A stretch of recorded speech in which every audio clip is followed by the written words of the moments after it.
Bonjour à toutes et à tous.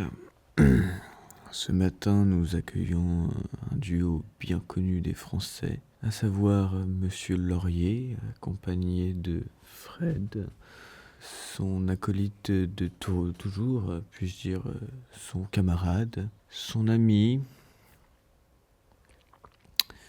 certains diraient même son conjoint, peut-être même son fils, son architecte d'intérieur, mais je pencherai du côté gauche.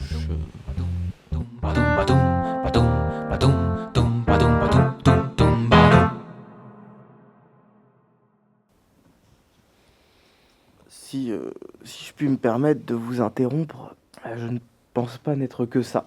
Serait son alter ego? Quelque part, son alter ego. La pierre angulaire de sa formation culturelle, développée au travers de son art. Et qui sait, un jour bientôt, une série documentaire ou d'un film d'animation, certainement. Voilà. C'était très très intéressant et nous n'en demandions pas tant.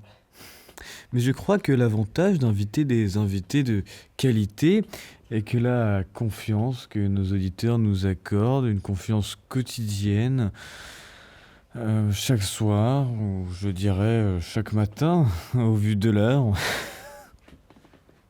Bon, tout de suite, votre œuvre, votre art, ou dirais-je, votre musique.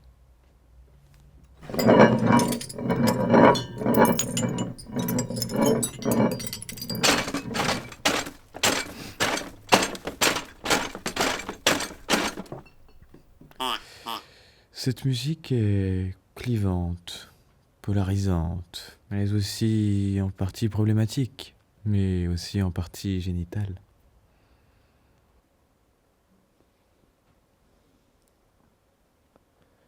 Génial. Oui. Non. Vous vouliez dire génial.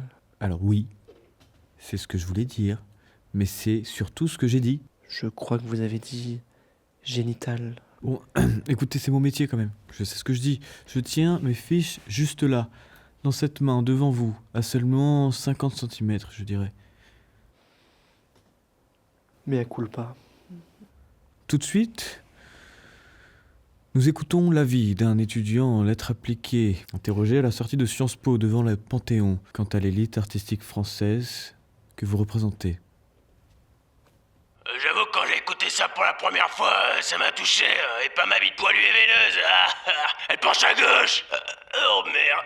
Oh, alors j'ai fait écouter ça à ma grognasse de femme, et depuis elle me fait des gâteries à longueur de journée sur cette musique, précisément. Et quand ça dure plus longtemps que la durée du son, on active l'option boucle, et moi j'ai activé l'option prendre son pied, si vous voyez ce que je veux dire. Faut que j'y aille, j'ai cours de relations et droits internationaux. Et merci Radio en tout cas, Radio mes couilles. Oh merde. Quand on voit l'impact que vous avez sur ce jeune major de sa promo, grand espoir du milieu intellectuel franco-international,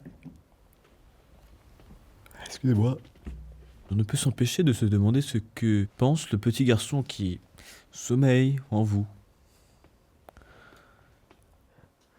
Et vous savez, moi je crois qu'il n'y a rien de plus gratifiant que de voir que l'on touche la grande France, celle de Sartre, de Molière, mais surtout de Shakespeare. Quand on voit cette jeunesse qui bouge, qui ose, qui n'a pas sa langue dans sa poche et qui fait bouger les choses, je crois qu'on ne peut qu'en être fier et admiratif. Je suis encore au bout du fil, Je voulais juste dire que j'ai pas ma langue dans ma poche, mais dans votre cul, Bon allez, ciao, moi je me tire, je coupe.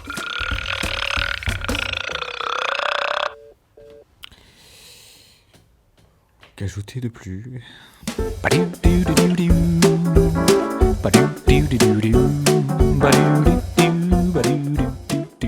vrai que pour le moment, le petit garçon en moi est très fatigué surtout.